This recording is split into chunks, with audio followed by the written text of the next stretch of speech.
Hello and welcome back to Mirror Interpretation Todorova. Welcome back to my YouTube channel.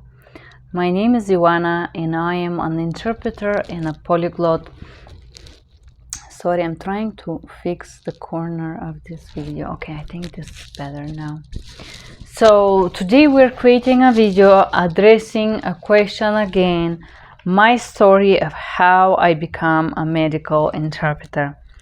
So I'm going to start with the first part about how I become an interpreter. The first time I interpret, it was when my fiance came to Bulgaria and asked my father for my hand, literally make a proposal to marry me. I was about 20 years old. It was 21. It was English to Bulgarian. And that would be a long conversation that my boyfriend and my father will have, and they would want to make sure that I interpret. My father was not a person who respects much boundaries, so I would interpret for a very long time. Then, while I was studying in Italy in the University of Perugia, I had a break one summer. I think it was 2012. And there was a person that I met in Perugia, the city that I was studying at, and I went for the summer to look for a job on the seaside at Rimini. Rimini is another town. And accidentally I met this guy Mirko, and he was like, oh, you know what, this company I work for, I provide like a mime services. I'm like their clown for their performances, but I think they're looking for somebody that speaks English. So I went there, and this is how I started working in the circus. I was doing a simultaneous or semi-simultaneous interpreting Italian to English. It was only versus English one way. It was very scary for me. They give me the mic and they start showing different animals. It was in one of those 5-star hotels. And I would interpret versus English for the guests and some Russian.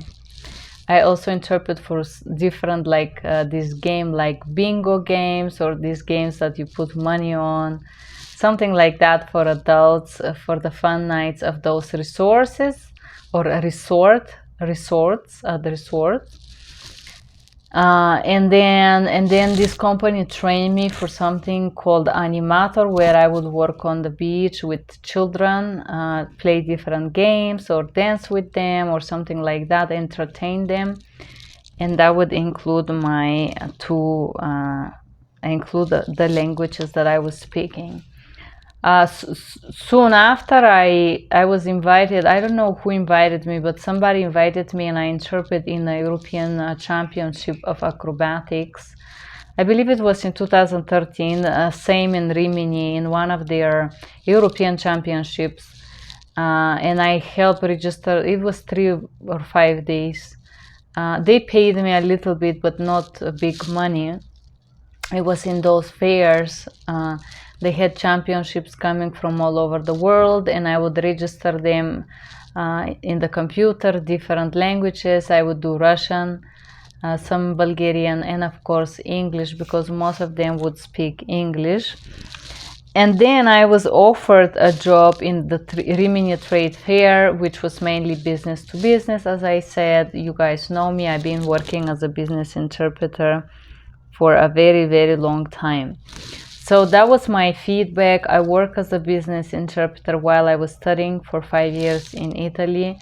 I worked until 2016 when I moved in Denver, Colorado. So I have a business major in business management and business administration. So when I moved here to USA, I looked for different jobs. And I find a job.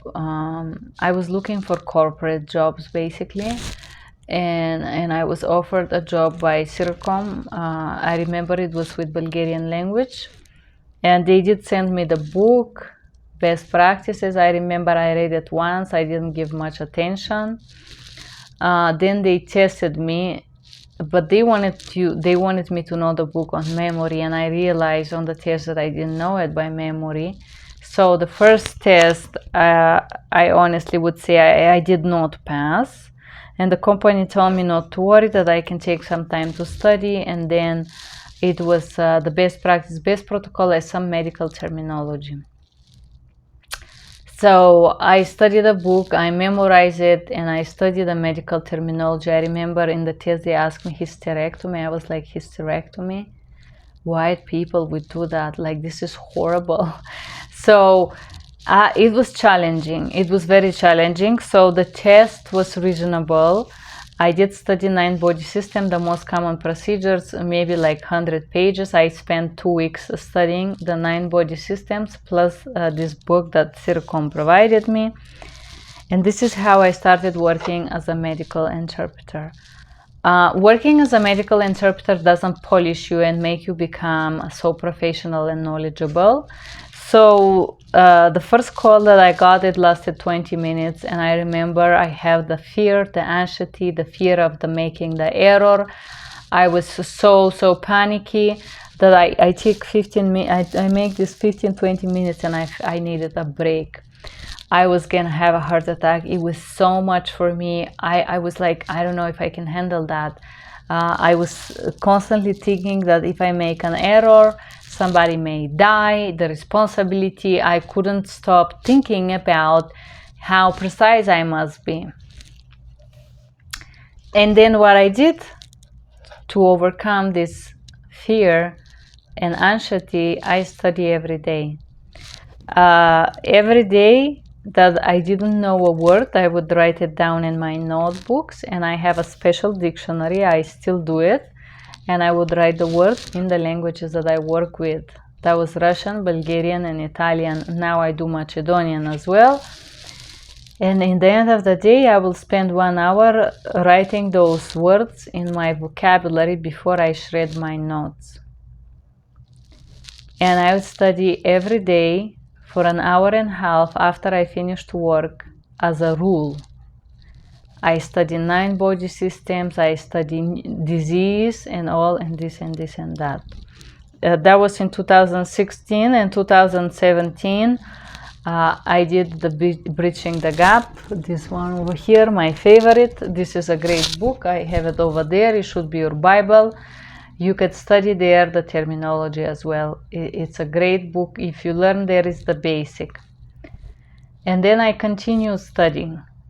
And I am still doing this every day. And no, I don't have the anxiety right now of so much errors. Approximately 2017, I started working as a court interpreter, particularly immigration. I did a lot of police and so on. I work for ULG mainly. It was governmental and COVID crisis line. So switching clients enrich me and make me do so much different fields. I do some criminal. I work with SOSI for some time. I disconnect the contract because I felt underpaid for their requirements. They ask you to do simultaneous, but they pay you for consecutive. So I feel like they were treating me unfairly. I also didn't like that they neglect me and never address questions that I send via email. So I disconnect the contract with them. I know that they resend the contract and probably they raise a little bit this rate, but unfortunately, I don't like when a company disrespect me and neglect me and refuse to answer me, so I cut the contract. I don't have a client right now that I provide strictly medical.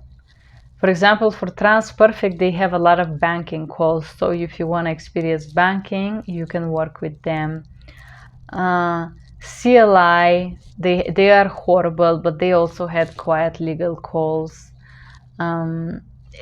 Just experience different companies, provide services for different companies, and you're gonna see if you're good enough, they will offer you to do clearance. And when they offer you clearances, this is when they're gonna provide you to work for immigration, for detention centers, for customs at the border when people enter the country.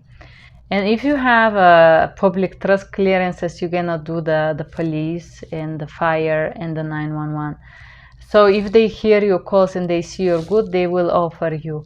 Usually when I start working for company, and now I had the offer from LSA, but unfortunately they didn't offer me more money. So I'm like, I don't want to get more responsibility without being paid more.